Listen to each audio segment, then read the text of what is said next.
Occasionally when you're printing, you're going to find areas, more often than not, that are printing that you don't want to print.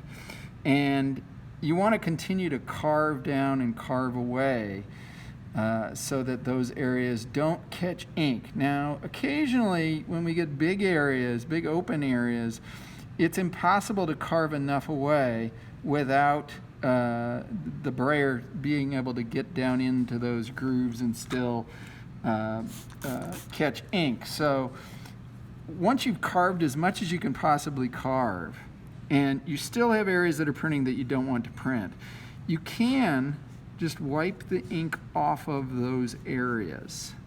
All right, I've sprayed a little bit of glass cleaner on a shop towel, and every time I ink this up, I'm just going to wipe off those areas to make sure that I don't get ink printing in an area that I don't want to.